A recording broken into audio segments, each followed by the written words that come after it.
While props and house outlines are valuable in a light show, having a matrix or multiple matrices can make a huge impact in what you can do.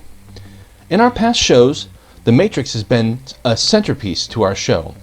It has allowed us to tell stories by adding singing faces, animated images, and a bunch of other fun visual patterns.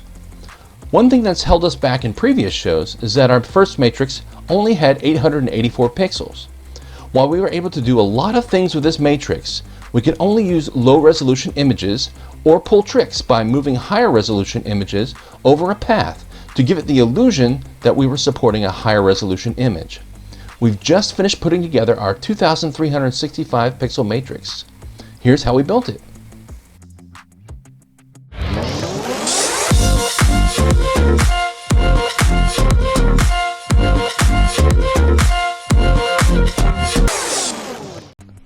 Let's start with the fun part, pushing pixels. If you've had to push pixels into props before, you know that you need gloves to protect your hands. Here's what pushing 2365 pixels looks like. Even sped up, it takes a while, so we'll dive into the details while my younger self pushes those pixels. We'll start off by explaining why we chose to push bullet pixels into a matrix instead of purchasing professional matrix panels. A lot of the matrices you'll see in shows are professional grade P10 and P5 matrix panels.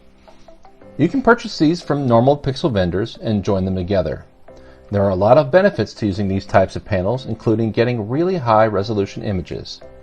However, there are two reasons why we chose to push pixels instead of using the panels. The first reason is that most of the panels are not waterproof. Even the panels that are marketed as waterproof really mean that the front and sides of the panel are waterproofed. The back of the panels still house the electronics, and they need to be sealed away from the weather. You end up either having to build an enclosure or mount the final matrix inside your house. The second reason we chose to push pixels is that pixels are easier to replace than a pixel on a panel. While it can be done, and there are a few videos out there, it is challenging, and most likely you'll end up having to replace the entire panel. You've probably also experienced vendor lock-in. These panels should be paired with similar panels from that vendor, so you're locked into that vendor. If you wait a few years, the brand of panels you purchase will no longer be manufactured. If you have to replace a pixel or panel later, you'll have to come up with some way to combine different types of panels together. If you push pixels, if something burns out, you only have to replace the pixel that burned out. If we talk about the frame is simple 3/4 inch PVC pipe you can find at any hardware store. We prep the pipe by sanding it down. By sanding down the pipe first, the PVC will lose its gloss and will be able to take the spray paint better. We nail a few rebar out in the yard and put pipe over it. We spray the pipe with black spray paint and leave it to dry. We use 4 elbow connectors to join the frame. We initially cut 2 6-foot horizontal pieces and 2 5-foot vertical pieces. As we started to mount the pixels, the weight of the lights started to make the matrix sag. We then cut a 3rd vertical piece to strengthen the middle. If we had it to do again, I would have secured the middle pipe with PVC tees rather than with zip ties. The PVC frame was connected without using PVC cement. The mesh was zip tied to the frame and the tension held it together. The mesh is simply a PVC poultry fence purchased at Home Depot. I'll provide links to the materials down in the description. The holes in the mesh fit the 11mm bullet pixels well. We cut 2 sections of the fence and secured them to the PVC frame using black zip ties. I had a batch of 3,000 lights come in from xLights. I ordered it in January and it's April when they finally get here. These are my first batch of 12-volt lights. Usually all the lights I've had on my house up to now has been 5-volt, and it requires a lot of power injection. I'm pleasantly surprised that I can do like a batch of 400 with only power injecting at the end, and it's pretty solid and they haven't been flickering. I noticed that they've been a lot more stable than the Raywu lights that I have been purchasing up till now. So even though they are a little more expensive, they already come with the Raywu connectors at the end, so I don't have to worry about cutting and soldering each end. I'm planning on making power injection tees with Raywu connectors, so I won't have to do any cutting or soldering. I just put together the matrix for this setup. I'll let a batch of 4 run for about 45 minutes through the red, green, blue, and flow patterns. Check to see if any of the pixels go bad, and hopefully I won't find any. So far, so good. I've already gone through half of them. They all look solid and bright.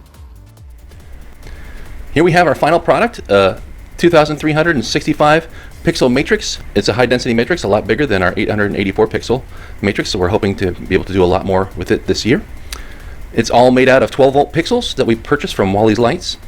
Those lights are then hooked up here to our controller box. We're going to have the controller as close as we can to the matrix so that we don't have to worry about data signal interruptions. We tried putting the controller box over here with our power box that's going to be sitting on the ground, which is about 20 feet away, but that ended up not working, so we ended up moving the controller over here. Because we're putting the controller closer to the matrix, the data signal is a lot stronger, but we have additional wires that we have to handle. And you can see that here at the bottom of our box. Following back here, we mentioned this earlier, our power supply box.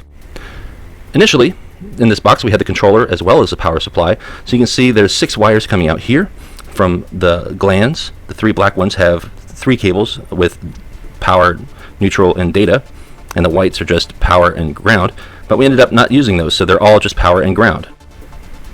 What you see here over on the side, these 2 cables, the black cable, the thicker black cable, is our 5 volt supply going to our controller, and then finally our power outlet, which goes to our normal house outlet supply. We'll crack these open and get more details. I'll open up the sides here. We will first notice that the power box is at 2 levels.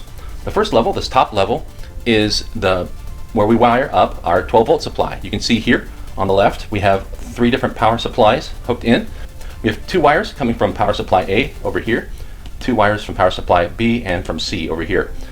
And they are all routed through 10 amp fuses and then sent out through the dongles. Over here on this side we have our all the 12 volt supplies neutral wires or negative wires coming in here, and you can see that all the power supplies neutrals are joined here. They're all joined together, so we don't have to worry about power supplies not sharing the same ground.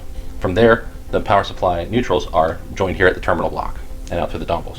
Now you'll notice here some of these places we have this 3rd wire kind of hanging out here in limbo. This is our data wire. They initially used to be connected, but we're not connecting them any longer because we don't drive the data from this box anymore. This is just the power supply for the 12 volt and for the 5 volt. We have here a 5 volt 15 amp power supply that is sent out to our controllers through this cable here. Lastly, we have the power supply being fed here. I'll unhook this and then we can get to the details underneath. You can see here from the front, down here we have a power strip coming in which will send power to our 3 power supplies that are stacked. And then over here, you'll see I've tucked away the 5 volt power supply, which is sending power to our controller. And that's pretty much it for our power box. Let's continue on to our controller box. Here we have the controller box. It's bungee corded onto the matrix so that we can get a little closer. And you can see that it's essentially just a Husky waterproof storage bin. We have on this side here the 5 volt powering the controller. We have our network cable, which is hooked to our show network, where we'll drive the data from xLights. We have this cable here, which is essentially the neutral cable from the 12 volt supply so that we can join the 5 volt ground and the 12 volt ground close to the data supply. And then we have 3 coaxial cable sending the data out to the 3 different sections of our matrix. Each section, the first section is 800 pixels, another 800 pixels, and then a little bit less than 800 pixels up at the top. I can provide the details in the video here. If I was to crack this open, we can kind of see inside. I have here, again, you can see all the pieces that I was showing you before. I have in this part is my NE555 timer, which will, once a 5 volt supply is sent here up through this cable, it'll start the timer at an 8-second interval. Once the 8 seconds is complete, it'll then power up the WT32ETH01 controller and start the program. Here we have our level converter, which is boosting the 3.3 volt signal to a 5 volt signal out through our final pieces. And that about wraps it up for the hardware. Finally done pushing pixels. Now let's get into the software. How do we get xLights to hook up with WLED? Here you can see the final product. You can see the 3 different data zones we have. We have our 800 down here, we have our 800 here in the middle, and then we have a little bit less than 800 here at the top. I did test all the pixels for 45 minutes each, and they all seem to work, red, green, and blue. But once I've put this up and hooked them all up together, you notice this one, the green pixel here is burnt out. The blue and red are fine, but that one is giving me a little bit of trouble there. So something to keep an eye on. We'll notice here in WLED that I have set it to, I have the set configurations to a 1D strip instead of a 2D strip, because I want to use this primarily for xLights. I can run a couple patterns here. Railway. Flow does it pretty well.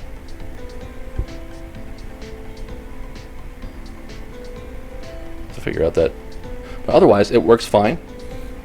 Now, if I was to run xLights, I'll transition over here to xLights. If I was to run that, we can see that it runs fine on the matrix. And it runs smoothly. If I was to change this to a 2D configuration, I'll show you what happens to our xLights. Now, if I was to change this to a 2D configuration, I have one panel. The first LED is bottom right. Orientation is horizontal. It is serpentine. The dimensions are 55 by 43 high. No offset. And save. So save that. Back that up. Now if I was to go to a segment, or if I was to go to effects, notice that some of these effects that require a lot of calculations are super slow. The Akemi, it's a little slow. It's not that noticeable. The DNA spiral, I think, is fine. It works fine. So when I do the 2D matrix, the 2D patterns are really slow on this controller. I don't know if it's because of the processing power on the controller, or if it's just too many for the WLED to calculate. The other problem is that if I do use the 2-dimensional, it seems to invert some of the mappings on the matrix. So if I was to run xLights, which I have here, I was to run this and send it out, we'll notice that it's inverted and different. So every alternate row is different. So something is happening with the programming reading the E131 data, that even though it is set up, the 1D strip has no problem. But you notice that it's kind of inverted and every other line is switched. So I'll need to dig deeper into the code and figure out why the E131 data is messed up when you have it in the 2-dimensional, when you have it set up for 2D. If you have any ideas or comments about the 2D issue with xLights, make sure to leave a comment below. That's the overview for putting together your own matrix.